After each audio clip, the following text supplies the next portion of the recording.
စက်ရုံအလုပ်ရုံတွေနဲ့လုပ်ငန်းခွင်ကြီးတွေမှာလျှက်စစ်မီလုံလောက်စွာရရှိဖို့အတွက် high voltage စနစ်ကဘာကြောင့်အရေးကြီးတယ်ဆိုတာသိပြီလားဗျ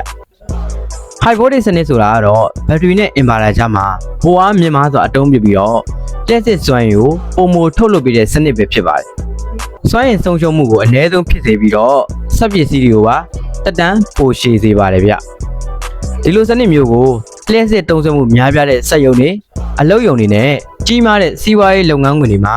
တက်ဆင်ဖို့အင့်တော်ဆုံးနဲ့အကောင်းဆုံးပဲဖြစ်ပါတယ်ဗျလုပ်ငန်းတုံးဆိုလာနဲ့ high voltage စနစ်တွေကိုစံချိန်စံညွှန်းမိနဲ့ယုံကြည်စိတ်ချရဆုံးတက်ဆင်ခြင်းနဲ့ဆိုရင်တော့ SCD ကိုအခုပဲဆက်တွေ့လိုက်ပါဗျ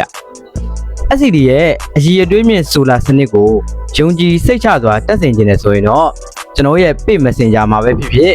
ကျွန်တော်ရဲ့ hotline ဖုန်းနံပါတ်တွေကိုပဲဖြစ်ဖြစ်ဆက်တွေ့လိုက်ပါတော့နော်